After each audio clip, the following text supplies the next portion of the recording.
बिस्मिल्लाहिर्रहमानिर्रहीम। स्टूडेंट्स, आज हम पढ़ेंगे प्रोजेक्टाइल मोशन में time of flight. Time of flight क्या है? The time taken by a projectile to cover distance from place of projection to where it hits the ground is known as time of flight.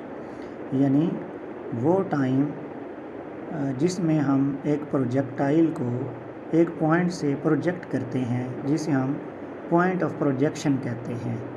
Point of projection से लेकर जहाँ तक वो ground से आके hit करता है प्रोजेक्टाइल, तो ये टोटल डिस्टेंस कवर करने में जो प्रोजेक्टाइल को टाइम लगता है उसे हम टाइम ऑफ फ्लाइट कहते हैं। या आप ये कह सकते हैं कि वो टाइम जिसके दौरान प्रोजेक्टाइल हवा में रहता है, उस टाइम को हम टाइम ऑफ फ्लाइट या टाइम ऑफ प्रोजेक्टाइल कहते हैं। फॉर एग्ज़ाम्पल, आपने एक बॉल को हवा में थ्रो किया है, तो जिस टाइम पे आप हवा में थ्रो करेंगे वहाँ से आप टाइम नोट करना स्टार्ट करेंगे और उस वक्त तक टाइम को नोट करते रहेंगे जब तक वो ग्राउंड से जाके हिट करेगा। तो ये आपके पास टाइम ऑफ फ्लाइट कहलाता है। टाइम ऑफ फ्लाइट को कैलकुलेट करने के लिए हम सेकंड इक्वेशन ऑफ मोशन को यूज़ करेंगे। Second equation of motion s is equal to v i t plus half a t square. यहाँ पे s is equal to zero क्यों लिखा है? क्योंकि प्रोजेक्टाइल जितना अपवर्ड डिस्टेंस कवर करता है उतना ही डाउनवर्ड डिस्टेंस कवर करता है, तो नेट डिस्टेंस हमारे पास कितना हो जाएगा? ज़ीरो।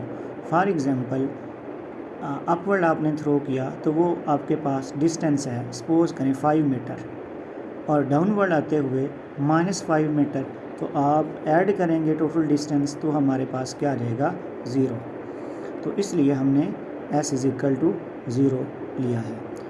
यहाँ पे अगर हम वेलोसिटी को उसके कंपोनेंट में रिजॉल्व करें तो हमारे पास दो कंपोनेंट हैं, v i x is equal to v i cos theta and v i y is equal to v i sine theta.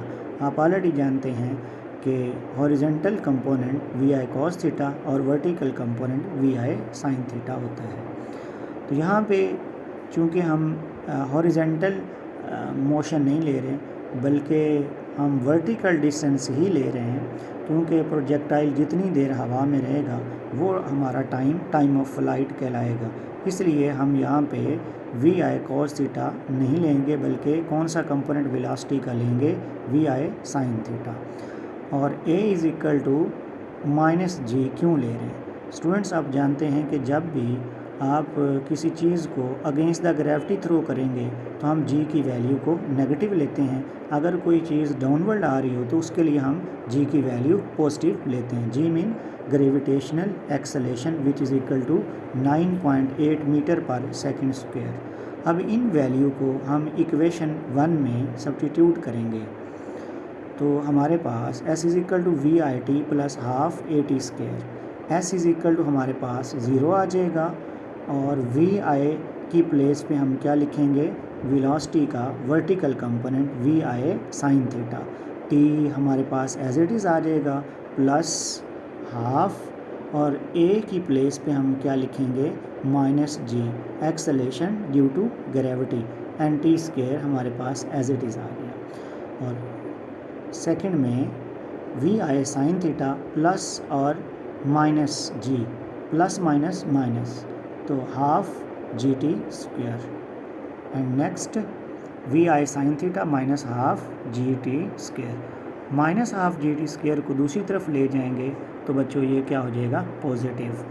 तो यहाँ पे राइट साइड पे टी और एक लेफ़्ट साइड से टी कैंसिल हो जाएंगे, तो रिमेनिंग हमारे पास बचेगा half g T and right side पे we i sine theta.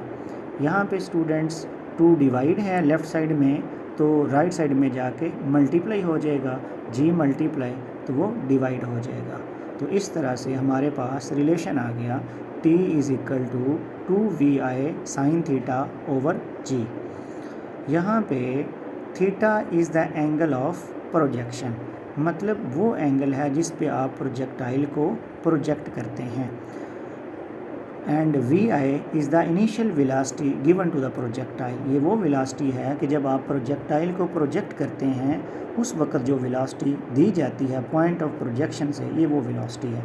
Ji is gravitational constant, तो it mean time of light depend कर रहा है इनिशियल वेलोसिटी पे एंड एंगल थीटा पे। That's all.